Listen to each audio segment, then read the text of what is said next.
नरक में नागरिक कब तक जिएंगे। ये मुख्य रास्ता है शास्त्री नगर का।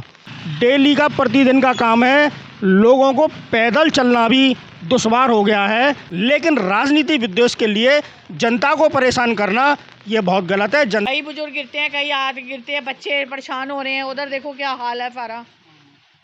ये हालत है यहाँ की। दिल्ली की रेखा गुप्ता सरकार भले ही मीडिया में इस बात की घोषणा कर रहे हों कि दिल्ली में विकास कार्य होंगे, सड़कें चकाचक होंगी, लेकिन मुझे लगता है कि दिल्ली का शास्त्री नगर वार्ड 70 जो कि चांदनी चौक पार्लियामेंट्री कंस्टिट्यूंसी में आता है और सदर बाज़ार विधानसभा में आता है, ये रेखा गुप्ता सरकार के उस दावे से, विकास के दावे से दूर है।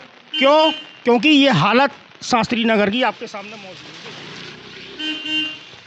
ये वो हालत है शास्त्री नगर की जो बताती है कि ये नरक का द्वार है, और इस नरक के द्वार की ये कहानी नई नहीं बल्कि 10 महीने पुरानी है। 10 महीने से यहाँ की जनता नरक में जी रही है, और रेखा गुप्ता सरकार और उसके भाजपा के सांसद परवीन खंडेलवाल का ये निर्वाचन क्षेत्र है, और साथ ही भाजपा के निगम पार्षद मनोज कुमार जिंदल का भी ये वार्ड है। 10 महीने पहले नारियल फोड़कर इस सड़क का उद्घाटन मनोज कुमार जिंदल ने किया और वो यहाँ से लापता हो गए। जनता नरक में जीने को मजबूर है, और यहाँ स्थानीय दुकानदारों के रोज़गार समाप्त हो चुके हैं। दुकानदारों को तो छोड़िए, यहाँ 2 नहीं 3 स्कूल हैं। स्कूलों में आने वाले बच्चों के अभिभावक और बच्चों को काफ़ी परेशानी का सामना करना पड़ रहा है।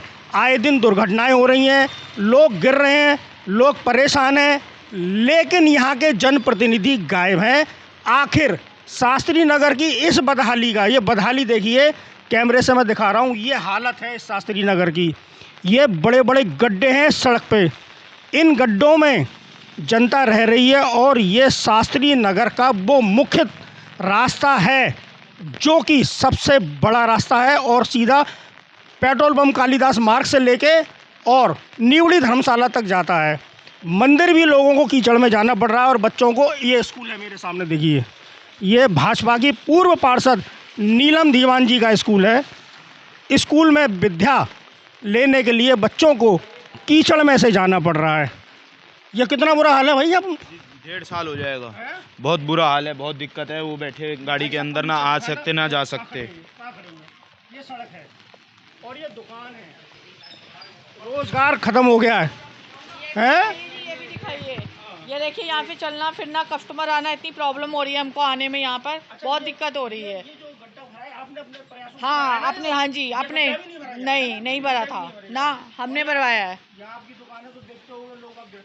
बिल्कुल, कई बुजुर्ग गिरते हैं, कई आदमी गिरते हैं, बच्चे परेशान हो रहे हैं। उधर देखो क्या हाल है सारा।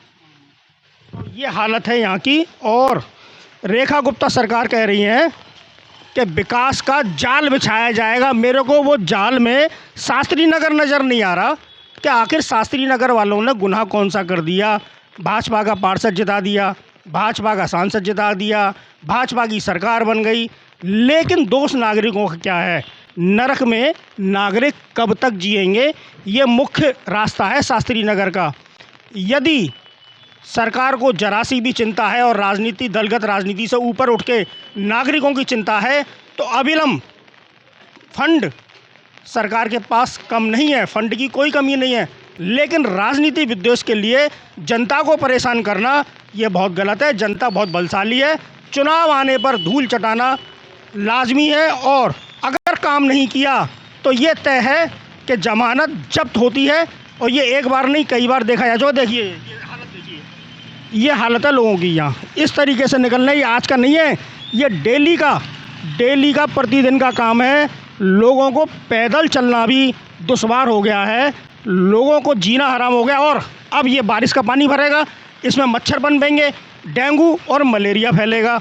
उसकी जिम्मेदारी भाजपा पार्षद आप किस पर डालोगे।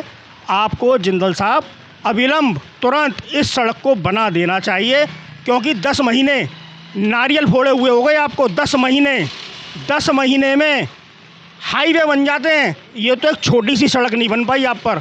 जनता बहुत गुस्से में है, इस गुस्से को समझ लीजिए अन्यथा चुनाव आने वाले हैं, बाकी मर्जी फिर जनता की चलेगी।